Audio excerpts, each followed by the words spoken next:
امن دی غرض دی او خدمت دی د ایمان دولس باندې تل ویاړي دولس باندې تل ویاړي دولس باندې تل ویاړي دولس باندې قربان خیبر پختونخوا پولیس زندہ باد زندہ باد ہم سب کی خیر خواہ پولیس زندہ باد زندہ باد نیم ګران قدرمن کتونکو راسره د ترکش سټوډنټان موجود دي دوی سوات ته په چکر راتلل چې دلته د هغوی ځایي ملګري دي اسلام آباد کې دوی سټوډنټان دي خو دوی چې دی نو دوران سفر د دوی نه یو بیګ ورک شوی چې په بیګ کې د دوی آی ډي کارډ او ورسره پاسپورټ دا ول نو بیا د سوات پولیسو چې د سربراہ ډي پي او سوات خصوصي هدایت جاری کړل چې چو غالګي روشن خان ته چې د سب ډیویژن په ریپورټ کې کم میسنګ پرس چې د ټورستو هغه کې پوری اقدامات اوچت کړي دي بیا د ډېر زیات کوششونو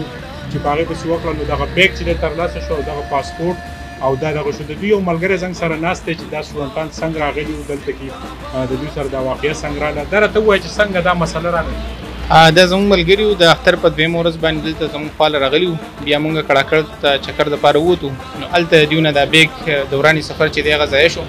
بیا مونږ په کړاکړ تاڼه کې هم وینا وکړه په ناوګۍ چوکۍ کې هم وینا وکړه دلته هم رالو بیا په غالیګي پولیس سټیشن کې ماشاءالله روشن صاحب زموږ رپورټ درج کو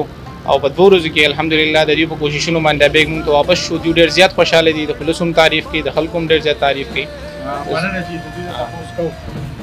Onlar rapor yazdılar. Daha sonra Sivas'taki gazetecilere haber verdik. Ondan sonra sosyal medyada paylaşım yaptılar. Allah razı olsun, çok güzel ilgilendiler. Bu ilginin sonucunda da çantayı kaybettiğimiz yere yakın bir yerde buldular.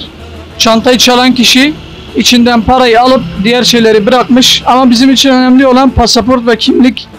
bunları bulduk. Çok teşekkür ediyorum Sıvat polisine and Sıvat gazetecilerine, sosyal medya, bütün Sıvat halkına teşekkür ediyorum. شکریہ سلګ لګ پوه شوم ولې چې د ارتغل ډراما او د ترکش زمونږ دلته کې کوم آثار قدیمه دي د عثمانیه دور نو دا وینا ده چې یاره د سوات د پولیسو او د لوکل جرنالستانو ډېر شکرګزار یم چې زما آی ډي کارډ او زما پاسپورټ ماته میلاو شو داسې ده که نه داسې نو که لږ لږ نه یم پوه شوی هغه بیا تاسو په خپله ترجمه کوئ روشن خان راسره موجود دی روشن خان مبارکي درته وایو چې دومره لوی کریډټ چې دا ټورسټ چونکې د دوی آی ډي کارډ پاسپورټ او د دوی پوره سامان تاسو ترلاسه کوو څونه کوششونه وکړو په څونه ټایم کې دا ریکارډ بسم الله الرحمن الرحیم دوی 2 ورځې مخکې کړاکل ته لاړل هلته کې خپل رپورټ دغه کو بیا ما ته دلته اپروچ وکړو دلته راورسېدم نو ما وی انشاءالله تا کوشش دله کوم دا پیدا شي نو بیا هلته کې کم چې زموږ مقامي خلک ته سورسز دي هغو سره مو رابطې وکړې بیا داسې هغه ځای عوامو ته مونږ ریکویسټ وکړو چې دا زموږ میلمانه دي او د دوی نه دا شی پسو پیش شوی دی نو که تاسو کاینډلي کوشش وکړئ زموږ سره امداد وکړئ نو دا چې میلاو شي نو دی زموږ د سوات او زموږ د پاکستان ښه امیج ځي که میلاو نه شي نو زموږ ښه امیج نه ځي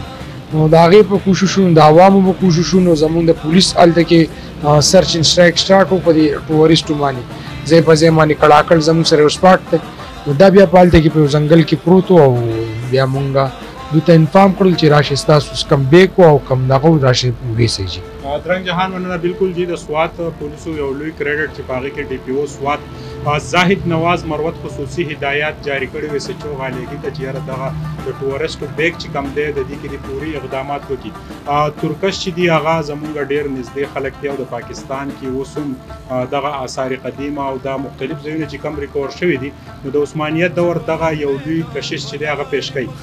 دوی په پولیسو او د جرنالستانو او د سوات د خلکو شکریه ادا کړه او دا کوششونه چې دي دا ته ډېر په ښه نظر وکتل ما سویل بچا له راکړه اجازت ته بیا الله